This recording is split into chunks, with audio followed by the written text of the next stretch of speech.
ગરબો એ ખરેખર આપણા આ શરીરને જ બતાવવામાં આવ્યો છે. આ પંચતત્વની શુદ્ધિકરણ માટેનો જ એક ભાવ બતાવવામાં આવ્યો છે. ગરબાની ફરતે છિદ્રો હોય છે એ 27 નક્ષત્રોના સ્વરૂપે બતાવવામાં આવેલા છે.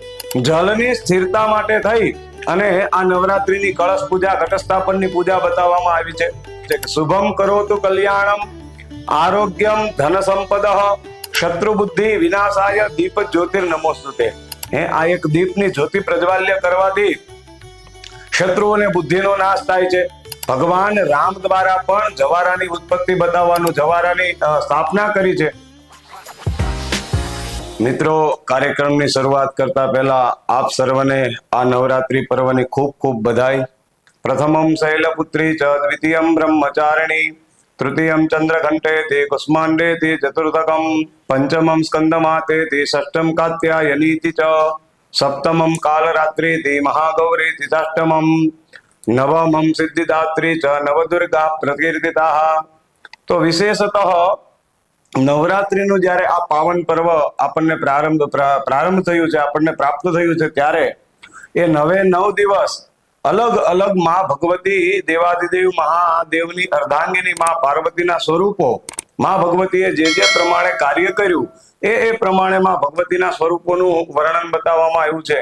અને એ જ વર્ણનો પછી એ શૈલપુત્રી સ્વરૂપે હોય, એ બ્રહ્મચારિણી સ્વરૂપે હોય, ચંદ્રઘંટા સ્વરૂપે હોય, કાત્યાયની સ્વરૂપે કે સિદ્ધિદાત્રી સ્વરૂપે.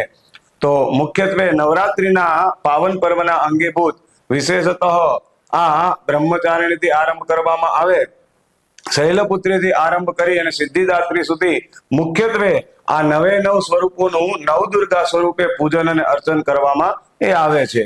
પૂર્વકાળની અંદર ગરબો આપણે જોઈએ ને, તો આપણે મધ્યકાલીન ગુજરાતી સાહિત્યનો એક આપણે ભાવ લઈએ તો જેની અંદર ઘણા બધા લેખકો થયા. એમાં એક અખો હતો અને અખા ભગતના ચાબકા એ ખૂબ વિશેષ બતાવવામાં આવ્યા છે કે કથા સુણીને ફૂટ્યા કાન છતાં પણ ન આવ્યું બ્રહ્મ જ્ઞાન. એમાં એને ગરબો અને ગરબી આ બંનેનું પ્રતીક પણ બતાવવામાં આવ્યું છે. પણ મૂળતઃ આપણી પરંપરા એ વિશેષતઃ આપણે જોવા જઈએ ને કે ખરેખર આ સમય એવો બતાવવામાં આવ્યો છે ચતુર્માસનો કે ચતુર્માસ દરમિયાન એ વરસાદની ઋતુ, વર્ષા ઋતુ બતાવવામાં આવી છે. અને આ વર્ષા ઋતુમાં પણ ખાસ શરદ ઋતુના અંગીભૂત ચોમાસાનો સમય હોય છે. ભગવાન સૂર્યનારાયણ એ પૃથ્વીથી દૂર જતા રહે છે. પૃથ્વીની અને સૂર્યનારાયણનું અંતર આ સમય દરમિયાન વધારે હોય છે, જેના કારણે થઈ માનવ શરીરની પાચન ક્રિયા પણ મંદ પડે છે.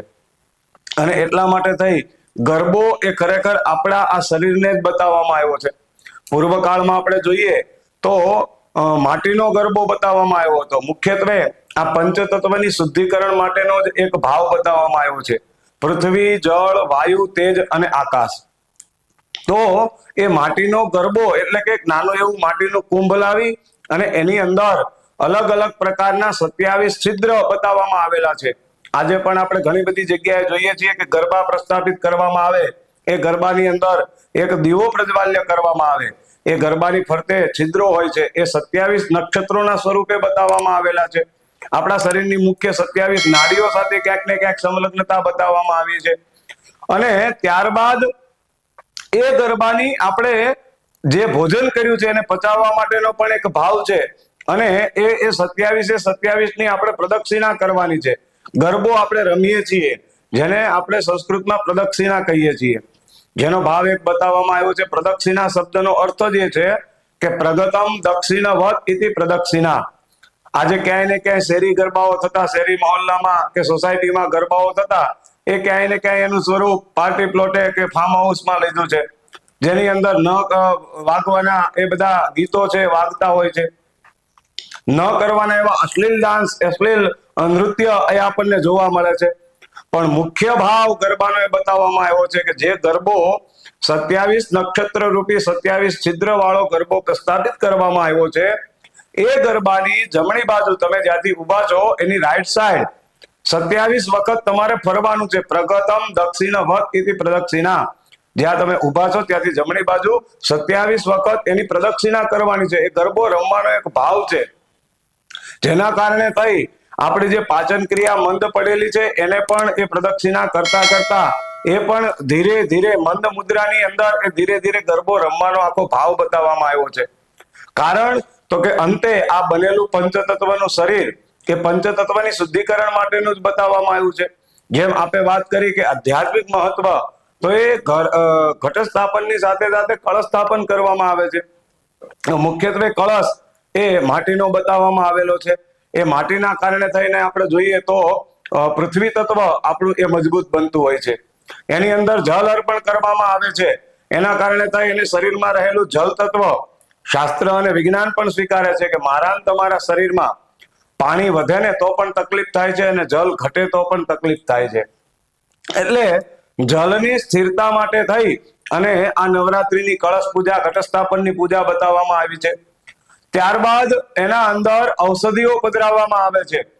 એ ઔષધિઓ દ્વારા વાયુ તત્વનું શુદ્ધિકરણ એ પ્રાપ્ત થતું હોય છે.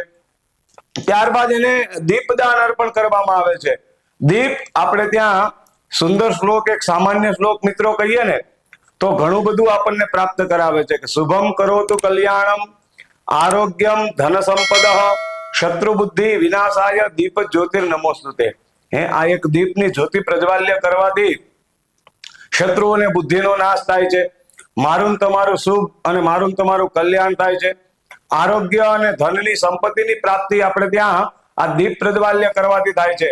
અને એ દીવો પ્રજ્વાલ્ય કરીએ ને એના દ્વારા તેજ તત્વની પ્રાપ્તિ થાય છે. તો ઘડા દ્વારા પૃથ્વી તત્વ, જળ દ્વારા જલ તત્વ, દીપ દ્વારા તેજ તત્વ, ઔષધિઓ દ્વારા વાયુ તત્વ અને અંતે કળશ ઉપર આપણે શ્રીફળ પધરાવતા હોઈએ છીએ. એ શ્રીફળ એ આકાશ તત્વ સાથે સંલગ્નતા બતાવવામાં આવેલી છે. તો એ આકાશ તત્વનું શુદ્ધિકરણ માટે થઈ અને આ નવરાત્રીના પર્વની અંદર મુખ્યત્વે આ પંચતત્વનું શુદ્ધિકરણનો ભાવ એટલે આ નવરાત્રી પર્વ, જેને કહેવામાં આવે છે પુણ્યની અભિવૃદ્ધિ, કલ્યાણની અભિવૃદ્ધિ, વૃદ્ધિની પ્રાર્થના અને સારા સ્વસ્તિ કહેતા સારા આયુષ્યની કામના અને સાથે શ્રી કહેતા ઐશ્વર્યની અભિવૃદ્ધિ એ મુખ્યત્વે આ નવરાત્રીના ઘટસ્થાપન દ્વારા કે કળશ સ્થાપન દ્વારા કે જવારાની ઉત્પત્તિ દ્વારા એ કરવામાં આવતી હોય છે.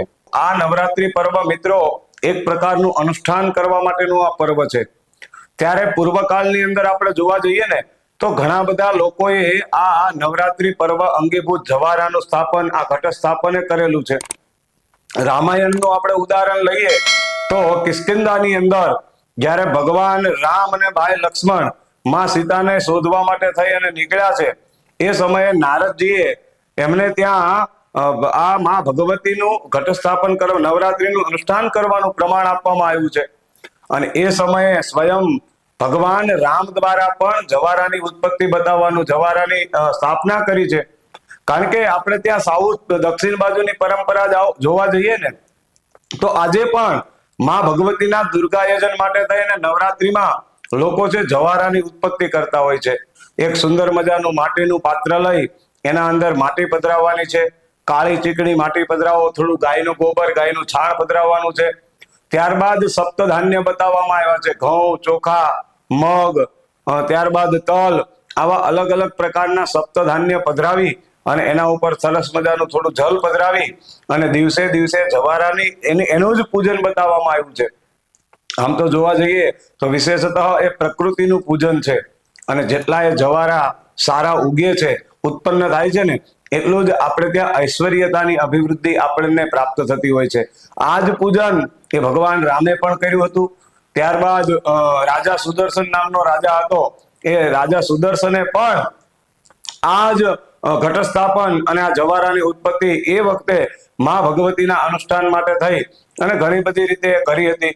તો આવા પુરાણોમાં પણ આપણને પ્રમાણ જોવા મળે છે કે દેવતાઓથી લઈ, રાજાઓથી લઈ, ઋષિ મુનિઓથી લઈ આજે મનુષ્યો સુધી આ જવારાની ઉત્પત્તિની પરંપરા એ આજે પણ આ નવરાત્રી દરમિયાન એ પ્રચલિત છે. ત્યારે મિત્રો આ કાર્યક્રમના ભાગ સ્વરૂપે આપ પણ આ નવરાત્રીના અંગીભૂત આપના ઘરની અંદર, શેરી મહોલ્લામાં કે કોઈ સામાન્ય દેવાલય કે મંદિર હોય ત્યાં પણ આ જવારાની ઉત્પત્તિ કરી અને નવરાત્રીના પર્વને આપ પ્રાપ્ત, નવરાત્રીના પુણ્યને આપ પ્રાપ્ત કરી શકો છો.